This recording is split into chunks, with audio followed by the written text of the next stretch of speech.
Hello, I'm Ian and welcome to Hilltop Tanks.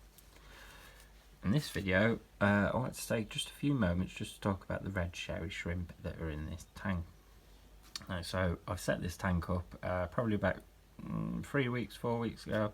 I have got a video that I'm working on that just shows the construction of this tank. It's going to be a very short video that will be posted at some point this week. So yeah, let's get a closer look at these shrimp. So these are red sherry shrimp. They are also known as Neocardinia davidi. Apologies if I'm saying that last bit wrong. That is their Latin name, and I don't speak Latin. They do come in a lot of different colours, from blues, oranges, yellows, blacks. The red cherry shrimp are the most common. The other colours are slightly more expensive.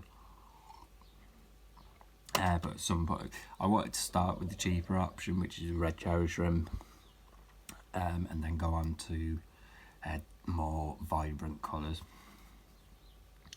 They live in fresh water. They originate from Thailand. They're extremely hard-working crustaceans. They are constantly active in the tank, searching for food. Their diet consists mainly of vegetation, but they are omnivores, so they will eat a little bit of meat. Say, for example, if one of the shrimp was to die for whatever reason in the tank, it would be lay there at the bottom. The shrimp will feed off that shrimp. Same with fish as well. I feed my shrimp as a combination of lovefish, shrimp and snail pellets, which is mainly consisting of soft sinking algae, and it's obviously got some added ingredients like calcium, some nutrition, some vitamins. I also feed these shrimp as well vegetables such as cabbage, cucumber, lettuce. All I do for that is I blanch them before adding them into this tank. So I just chop a little bit up, very small amounts, put it in a bowl, add some boiling water, let it sit for 5-10 minutes, and then add it to the tank, and the shrimp go crazy for it. They will also eat fish flakes as well. It's not recommended, and I certainly don't recommend to just feed the shrimp fish flakes, but if you've got them in a tank where, say for example, neon tetras. So neon tetras, you add the fish flakes to the food and it will start falling down like snow. The neon tetras will come along and feed off bits that are sinking down to the bottom. Inevitably, some will reach the bottom of the tank and just sit on the floor. A lot of fish won't touch that food. The red cherry shrimp will clean most of that up. Any shrimp is a great addition to most aquariums. Now I say most aquariums because if the fish that you've got them in with, I mean in this tank I have just got cherry shrimp and one shrimp safe fish, which is a Ottocat. Talk about them in another video though. I have got just one in this tank, and I've got about 6 or 7 in another tank. Great little fish, brilliant. I will do a spotlight on them at some point as well.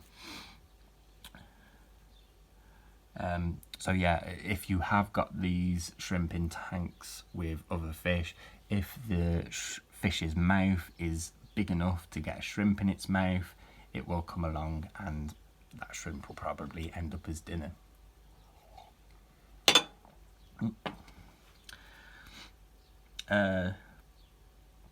Shrimp will take a lot of work out of maintaining your tank, cleaning up dead leaves from plants, uneaten food from your fish, soft forms of algae. They will not eat all algae. One in particular I know they don't touch is hair algae, which is particularly not nice to look at in an aquarium. They won't touch it. You need to do something else about that. Don't assume if you've got a problem tank that's got a lot of algae, water condition quality, don't assume that you're going to add these shrimp and they're going to take care of all of this for you, because they're not. They will take a lot of the work out. They will keep your tank looking at its best, but still keep on top of regular water changes or water top-ups. So as you can see in this tank, the water level has dropped like maybe 1.5 inches, 2 inches. I will probably take another couple of inches of water out of this tank and then just top it up to the top afterwards. I'll probably do that later on today, actually. They have 3 sets of legs, so let's take a little closer look at one. Right, so you can see them front legs there that are moving. They are called the maxillipeds. Again, I apologise if I'm saying that one wrong. They are used for seeking out food and passing it to their mouths. Their middle set of legs, they are very, very, very thin, but I believe they have 6 in that middle set. They are just plainly called the walking legs, and they are used for when they are walking around at the bottom of the aquarium. And then in their tail section, they have another set of legs called the pleopods, and they are used for swimming. And you don't really see them legs very often unless they are actually swimming, because they tuck them into their tails. Let's talk about water conditions. Water temperature wise, they are very tolerant. They prefer about 22 degrees, but they can survive in water anything from 14 degrees right up until 30 degrees, so it can swing both ways, but they are just happiest at 22 degrees. Water pH level around 6.5 to 8, which is pretty standard for most aquariums. The most useful tip I can give to keep their water conditions stable is that they are very, very sensitive to water changes. Even when I add new water into this tank, I will drip it in. To drip, or when I'm getting new shrimp in, I will drip acclimate them. Drip acclimating is very simple. You just get like a little tube with a knot tied into it, and that water will just start dripping into the bag slowly. Leave it for a couple of hours and then introduce them into the aquarium, so they're not getting a shock from one water condition to another. Roscoe. Apologies, my dog's just seen someone out the window.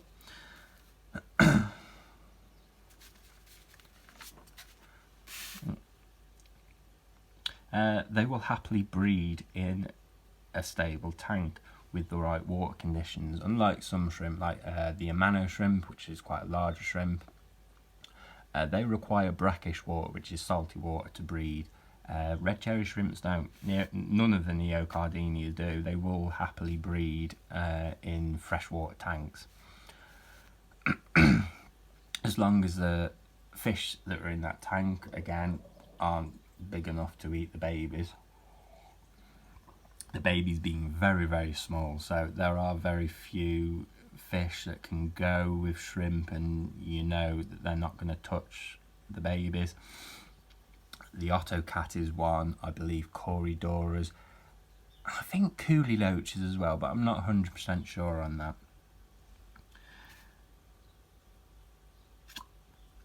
The females will tend to be larger than the males and will tend to be bolder in colour.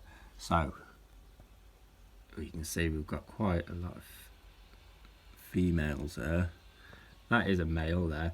You can tell by the thickness of the tail. The female will have like a saddly area, which I'll explain what that's for in a minute. And the males, see that little guy there, tend to have a more slender tail. They are prolific breeders as well. They will breed and breed and breed. I started with just 20 shrimp in this tank. I'm not 100% sure, but as you can see, there's just loads in there now. At a rough guess, I'd have to say it's got to be about 200, because I've got a few other aquariums as well where I've taken shrimp out of this tank and put them into another aquarium. They are breeding in them aquariums as well, so I've got to have over 200 here.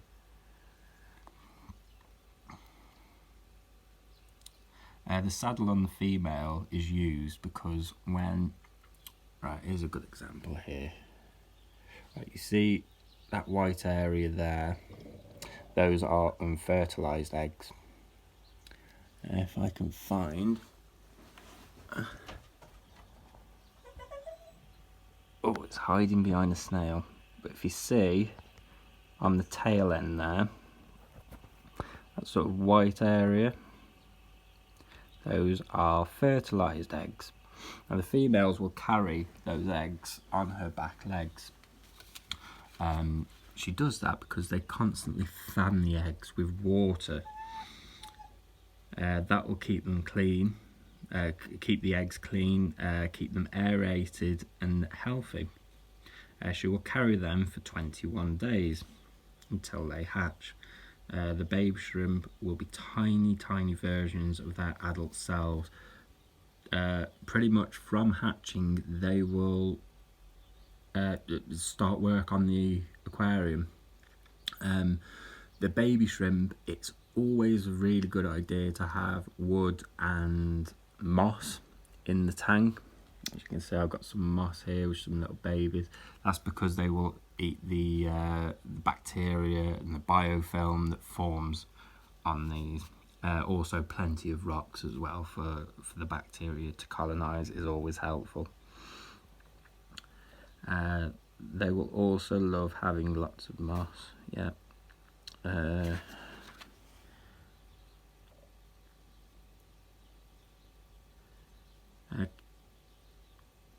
Yeah, keep in mind with the babies, a lot of fish will eat them, so just be careful with that. All in all, I'm really happy with this tank. I apologise for the video length. This has been quite a long video. I'm not editing this, I'm just going to put it out there as is. But I just really wanted to just talk about these red cherry shrimps because I absolutely love them. I adore these. I love just sitting here watching them work away. I can't wait to get some different types of shrimp as well and really expand what species I'm keeping in here. Anyway, I hope you enjoyed the video. Please give me a thumbs up, like, share, subscribe, all the good stuff, and I will see you in the next one. Oh, also, I've got some more videos coming out soon. I'll finish the construction one of this aquarium later on today. Life on Mars, that's been torn down because I had it in a little cube aquarium, which was like about 20 litres. I've now moved it into a 60 litre aquarium, so it's a little bit bigger now. I've changed it a little bit. I quite like it now. So yeah, I'll do a video as well showing all of that. Anyway, thank you, and I'll see you in the next one.